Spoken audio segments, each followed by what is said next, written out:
सभी मेरे मसीह भाई बहनों को जय मसीह की। आज की इस वीडियो में हम देखने वाले हैं कि गर्भपात के बारे में पवित्र शास्त्र हमें क्या बताता है। तो चलो बिना टाइम वेस्ट किए वीडियो को स्टार्ट करते हैं। बाइबल में शब्द गर्भपात का इस्तेमाल नहीं हुआ है, लेकिन इसमें ऐसी कई आयतें हैं जिनसे पता चलता है कि परमेश्वर इंसानों की जान, यहाँ तक कि गर्भ में पल रहे अजन्मे बच्चे की जान को किस नज़र से देखता है। जीवन परमेश्वर की तरफ से एक तोहफा है। वह सबके जीवन को अनमोल समझता है, यहाँ तक कि गर्भ में पल रहे बच्चे के जीवन को भी। इसलिए अगर कोई जानबूझकर एक अजन्मे बच्चे की जान लेता है तो यह हत्या करने के बराबर है। परमेश्वर ने इज़राइल को यह एक नियम दिया था। आइए उसको हम वचन से ही जानते हैं।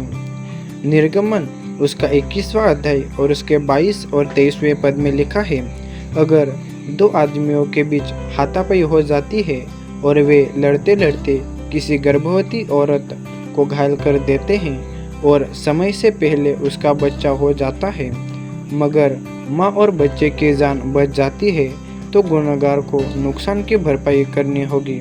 उस औरत का पति मांग करेगा कि कितनी भरपाई की जाए और फिर न्यायी जो फैसला करेंगे उसके मुताबिक गुनहगार को भरपाई करनी होगी।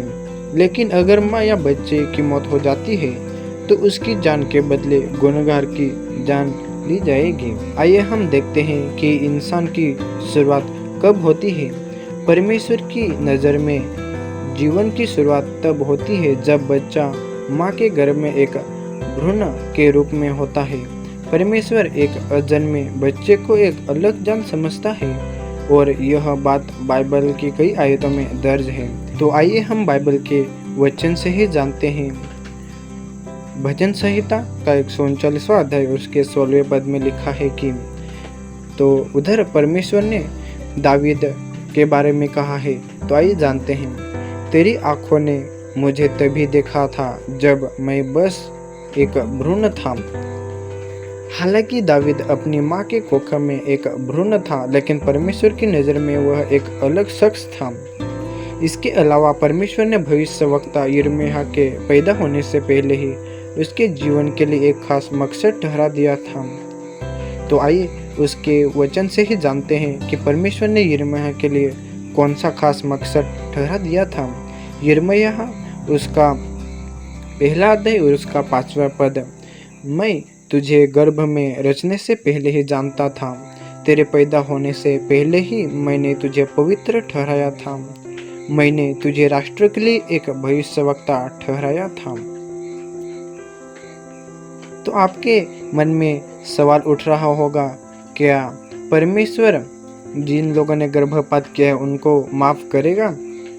तो जिन लोगों ने गर्भपात करवाया है वे परमेश्वर से माफ़ी पा सकते हैं, लेकिन हो सकता है कि कुछ लोगों का मन अब भी उन्हें कचोट रहा है। लेकिन अगर उन्होंने जीवन के बारे में परमेश्वर का नज़रिया अपना लिया है तो वे यकीन रख सकते हैं कि परमेश्वर उन्हें माफ़ करेगा। बाइबल बताती है, यहोवा दयालु और करुणा से भरा है, पूरब पश्चिम से जितना दूर है उसने हमारे अपराधों को हमसे उतना ही दूर फेंक दिया है। यहोवा उन सबको माफ़ कर देगा जो सच्चे दिल से अपने पापों का पश्चाताप करते हैं, उन्हें भी जिन्होंने गर्भपात करवाया था। तो मेरे भाई बहनों, तो आपके मन में ये एक सवाल और उठ रहा होगा कि अगर माँ बच्चे दोनों की जान को खतरा हो तब क्या गर्भपात करवाना गलत है या सही है? तो मेरे भाई बहनों, अगर ऐसी परिस्थिति आती है तो ऐसे सिचुएशन में एक परिवार को खुद को फैसला करना होगा कि किसे बचाया जाए। तो आज की वीडियो में इतना ही। आशा करता हूँ आज की वीडियो आपको अच्छी लगी होगी। अगर अच्छी लगी तो वीडियो को लाइक करना और शेयर करना। मिलते हैं अगले वीडियो में, तब तक के लिए सबको जय मसीह की। Praise the Lord.